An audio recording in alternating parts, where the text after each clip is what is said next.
What's up, guys? Look at what I bought. This car, it's so much more than just paint, metal, and some horsepower. For me, it's been an amazing, epic journey from shell to masterpiece. But now, I think it's time to end this chapter. But before we get into any of that, it's important to know where this journey began. So let me take you back. My first real project car was this 2002 Volkswagen Golf TDI. And this thing was, well, in all honesty, it was a big piece of shit. It had 340,000 kilometers on it. It had a rebuilt salvage title, and it was smashed in the front when I got it. But nonetheless, it was my masterpiece. I swapped the Jetta front end onto it. I built my first ever set of custom headlights for it. I even converted the rear bumper into a Euro bumper. I cut it apart and I pieced it back together with a wider license plate tub. Unfortunately, however, my buddy did slam into me with his E30 and destroyed it. But, you know, it is what it is. I even built a Bowser hood for it, and I slammed it on air ride.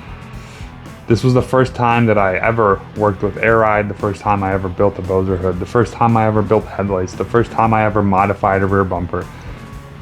It was an epic journey. Let's get up, there's no power steering.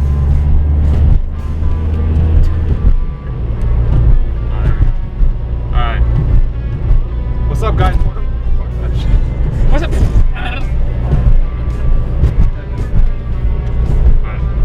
What's up, guys? Welcome to Dog Club. This thing was kitted out, and honestly, I absolutely loved the car.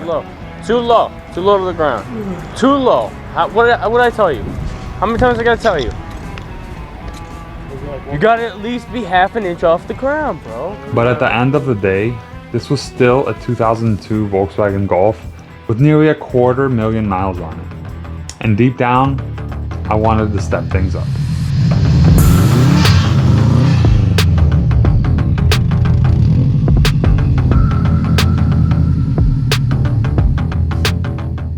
That's when I found this 2004 Subaru STI. This thing was abused, it was beat up, but it had potential. It had 3 crinkled doors, the power steering didn't work, the AC didn't work. It was a fixer-upper. But it was a 2004 STI with like 110,000 miles on it. And it had a clean title. So as any optimistic 18-year-old would, I decided, hey, I'll shoot my shot. I offered up the Golf, and well, I full well expected a strong and resounding negative. No thank you. Beat it. But luckily for me, the guy that owned it, the guy that owned the STI, was just as much an idiot as I was. And well, the difference was I knew how to work on cars and he didn't. And the Golf, it was done up. It was immaculate. And the STI was, well, beat up, to say the least. So just like that, I became the owner of a 2004 Subaru STI. Hey guys, welcome back. A lot of stuff has happened since the last video. I got rid of my TDI,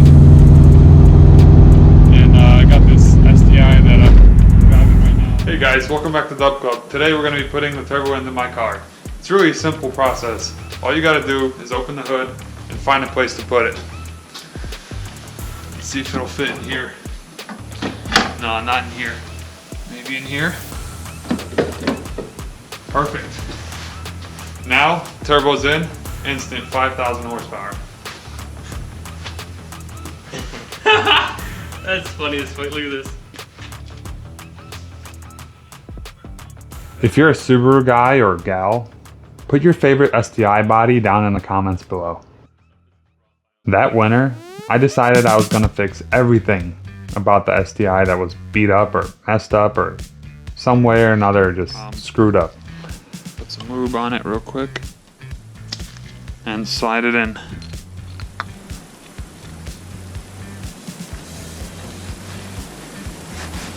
So I pulled the motor, I upgraded the turbo, I upgraded the injectors, and I did all the supporting mods that were necessary.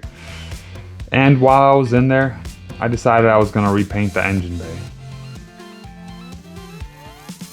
This engine had to have been out like 20 times in the course of this STI's life, so everything was just scratched. I mean, it was pretty rough. So I decided I was going to paint it, and I painted it a nice deep royal purple, which ended up looking really freaking nice. I swapped out the beat up doors with some nice clean color matched ones I found on Marketplace or Craigslist or whatever the hell I was using at the time.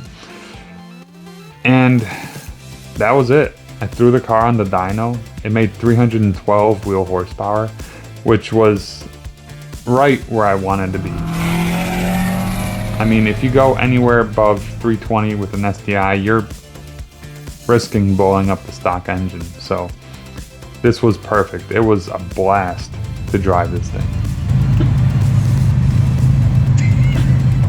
But then the horror stories got to me. And, you know, I was not rich. I could not afford a new motor for this thing. So gradually, one day at a time, I just more and more started thinking, man, I better get rid of this thing. I don't want it to blow up. It was reliable, it didn't have any issues, but you know, you can't always sense these things. So I just decided I'm gonna play it safe, and I listed it up for sale. Now, at this time, the STI was maybe worth 12, 13, 14,000. Probably now it's worth a lot more than that, unfortunately for me. But anyways, after I listed it up for sale, I got a hit. And as the theme of this story goes, I didn't sell the STI. I ended up trading.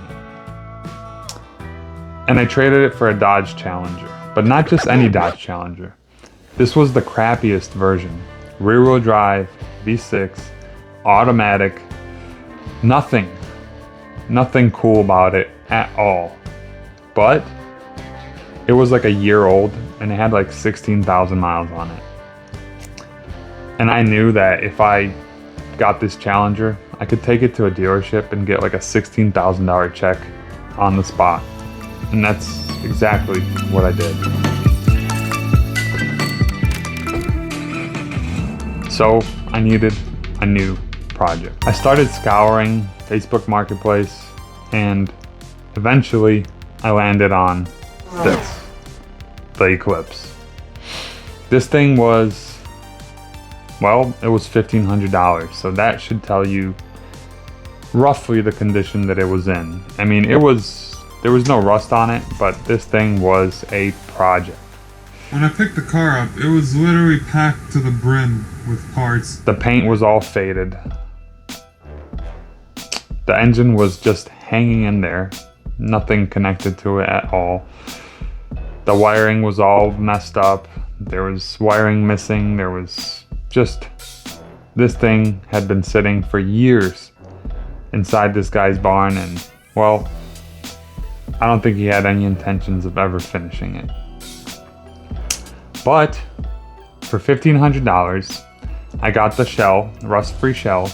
I got a built 4G63, and I got the full all-wheel drive swap for it. So $1,500 is a frickin' steal, and I just could not pass it up. I stripped this thing down to the bare shell. I mean, everything in the interior I pulled out. I pulled the glass out. I pulled all the body panels off. I fixed every single dent. I primered every panel on this thing, and I painted the whole thing.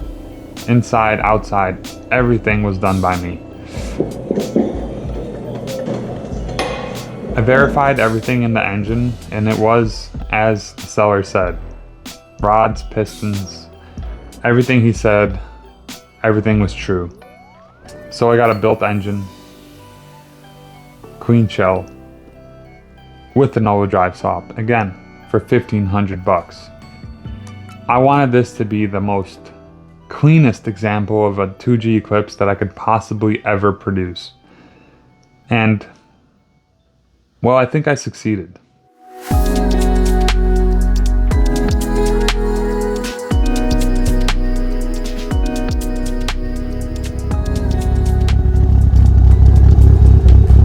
Then one night, after I got the car running and driving, one night, I don't remember why, but I was messing with the boost controller, and I think that I switched the lines on it.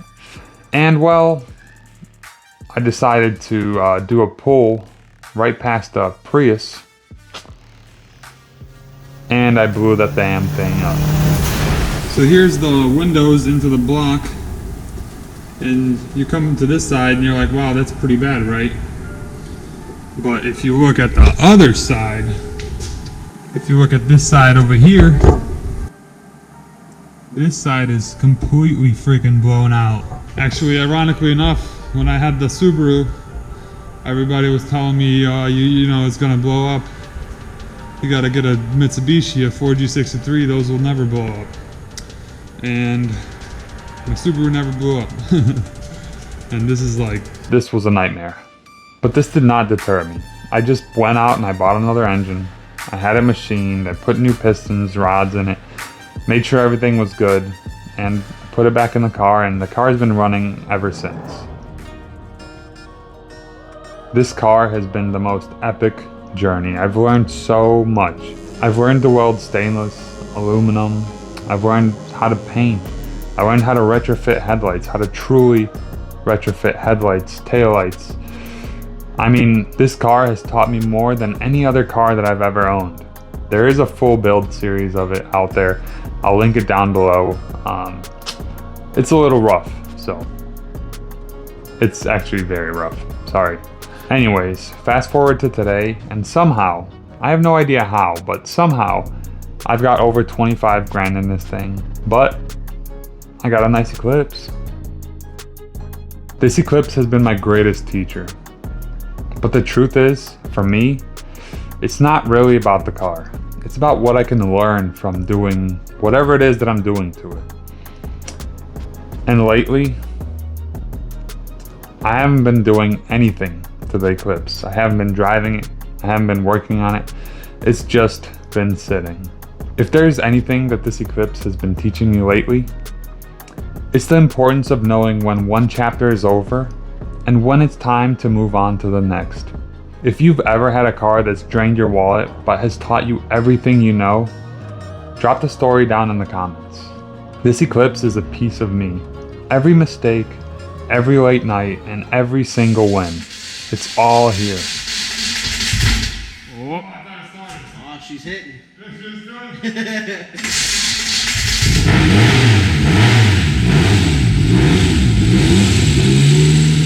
But honestly, I'm done with it.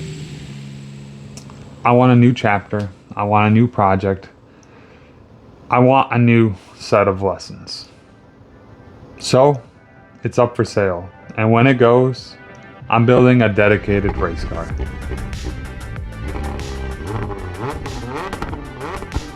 If you've loved this story, then stick around, because this is nowhere near the end of it.